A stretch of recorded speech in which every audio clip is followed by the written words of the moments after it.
अपने पॉइंट पे बिंदु पे आना चाहूँगा कि आज की परिस्थिति में जब मैं देखता हूँ कि इंसान लाख 2 लाख 1000 10,000 घड़ी चैन साइकिल के लिए अपनी मोहब्बत की गला घोटता है, तो इंसान नहीं, हैवान से भी बदतर होता है। और वो इंसान कहलाने के लायक नहीं है, और वो समाज नहीं कहा जाना चाहिए। मेरे दोस्तों, मैं मौके का फ़ायदा उठाते हुए मैं अपने ज़िंदगी के कुछ लम्हे आपके साथ शेयर करना चाहूँगा। I took this matter to my parents and I told them, पापा I don't want to take the dog. They told, okay बेटा, what's the issue? You are standing for a good cause. I am with you. Not only you, our whole family will keep continue this system, and it is a good thing. We are with you, and that is why I love my parents. And सच में खुद को भाग्यशाली होने का feeling आती है कि इतने अच्छे मुझे पेरेंट्स मिले हैं कि मुझे ज़िंदगी में कभी उन्हें समझाने की ज़रूरत ना पड़ी कि दहेज क्या होता है और उसकी बुराइयों के बारे में वो पहले से जानते थे। मैं ज़िंदगी में इतना बड़ा कुछ काम हासिल नहीं किया हुआ है, या मेरी ज़िंदगी कोई मिसाल नहीं है कि आपको अपनी ज़िंदगी के बारे में बता के आपको बोर करूं। इसलिए कमिंग टू द टॉपिक, दोस्तों, हमने सुना है कि हमारे समाज में जितने पढ़े लिखे लोग होते हैं वो समाज को रास्ता दिखाते हैं, लेकिन मैं कहता हूँ हमारे समाज में लोग जितना ज़्यादा पढ़ जाते हैं वो समाज को उतना ही ज़्यादा शोषित करना जान जाते हैं और उसी हिसाब से शोषित करते हैं। तो शायद मैं गलत नहीं होऊंगा दोस्तों। वो एडवर्टीजमेंट आपने हर साल देखा ही होगा, पेपर में आते ही हैं, IAS IPS इतना लाख, डॉक्टर इंजीनियर 5 लाख से 50 लाख। बाकी के डिपेंड करते हैं उसके बाप की औकात क्या है, लड़के का सैलरी का पैकेज क्या है। टीचर 1 लाख से 5 लाख, इस ढंग से कैटेगरी बनाई हुई है। ये कैटेगरी ऐसे बनाई हुई है जैसे आपने पशु मेला में पशुओं को देखा होगा, इतने दांत के पशु को इतना रेट, इतने दांत पशु को अगर ये दांत हो गए, इतने दांत आ गए तो इसके इतने रेट। इंसानों और पशुओं में कोई फ़र्क नहीं रह गया है।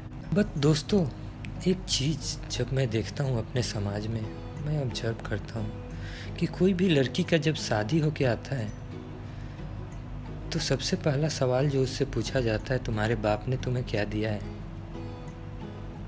मैं कहता हूँ ये सवाल असंवेदनशीलता की प्रकाष्ठा है दोस्त। संवेदनहीनता का मिसाल है ये सवाल। एक महिला से ऐसे सवाल कैसे कर सकती है जिसने खुद शादी हुई, उस समय उसने इस पीड़ा को झेला है। ऐसा नहीं है कि इस पीड़ा को उसने महसूस नहीं किया है, लेकिन हमारी समाज की प्रथाओं को कंटिन्यू बनाए रखने के लिए अपनी आने वाली पीढ़ी के साथ भी वही व्यवहार करना है। अपनी पीड़ा से कुछ सबक न लेके कुछ सीखी नहीं वो महिला, और आने वाली अगली जनरेशन को भी वैसे ही सता रही है। सच में ये पीड़ा मुझे बहुत दर्द देती है कि इतनी बुद्धि नहीं है इंसान के अंदर, एक छोटी सी चीज़ नहीं सीख सकती। जब एक महिला की शादी होती है, एक लड़की अपनी ज़िंदगी में सबसे ज़्यादा किसे चाहती है, सबसे ज़्यादा किसे प्यार करती है?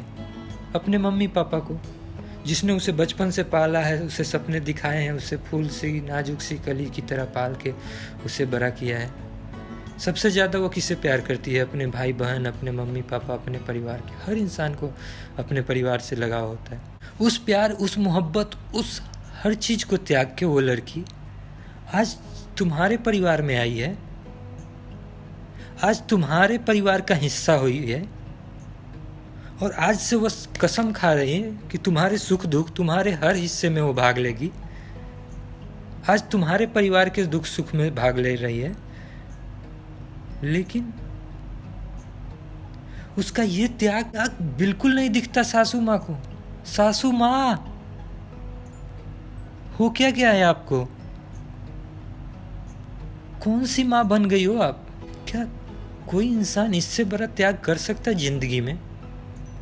मर्दों को तो अपना सर झुका के उस त्याग के प्रति शर्मिंदगी फील करना चाहिए,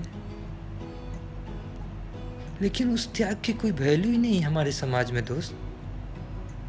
क्यों? उसके बाप, उसके मम्मी नहीं, उसके पापा नहीं, शादी के बाद उसी लड़की को अगर अपने मम्मी से मिलना होता है तो कितनी ड्रामे हैं हमारे समाज में यार। उसका दिन धरो, ये धरो, दिन धरो, 6 महीना बाद उसका दिन दिया जाता है, फिर वो लड़की जाती है अपने मम्मी पापा से मिलने के लिए। क्या है हमारे समाज की ये सोच, मुझे समझ नहीं। दोस्तों सोचो, अगर यही चीज़ मर्दों के साथ हो तो क्या होगा। एक मर्द अपने मम्मी पापा से मिलने चाहता है, उसका घर 5 किलोमीटर 10 किलोमीटर दूर है और उनसे मिलने की बहुत तेज इच्छा हो रही हो, फिर भी वो इन मर्द को अगर नहीं जाने दिया जाए, कैसा लगेगा ये मर्द को। लेकिन ये व्यवहार औरतों के साथ क्यों किया जाता है? औरतों को ये इस समस्या से क्यों गुजरना पड़ता है कि हमारे समाज में शादी के 1 साल बाद उसे अपने ससुराल मायके जाना है अपने बाप से मिलने के लिए? क्या है इस समाज की, सच में मैं समझ नहीं पाता हूँ समाज की इस प्रथा को। किसी को इतनी सद्बुद्धि भगवान ने क्यों नहीं दिया है कि किसी हम दूसरे की भावना को समझ सके।